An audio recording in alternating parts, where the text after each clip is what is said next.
How to fix EA anti-cheat service encountered an error. Please restart the game in FIFA 23. 1. Run Origin, say Origin with Play Pro, and /or FIFA23.exe as admin. 2.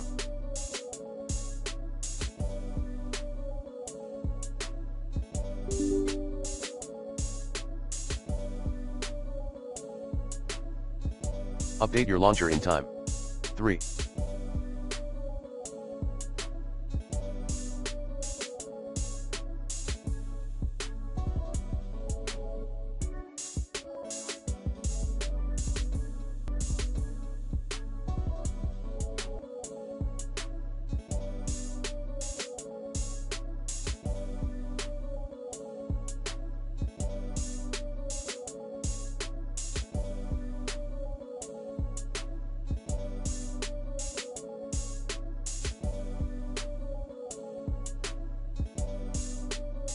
Uninstall and reinstall the anti-cheat via eaanticheat.installer.exe app.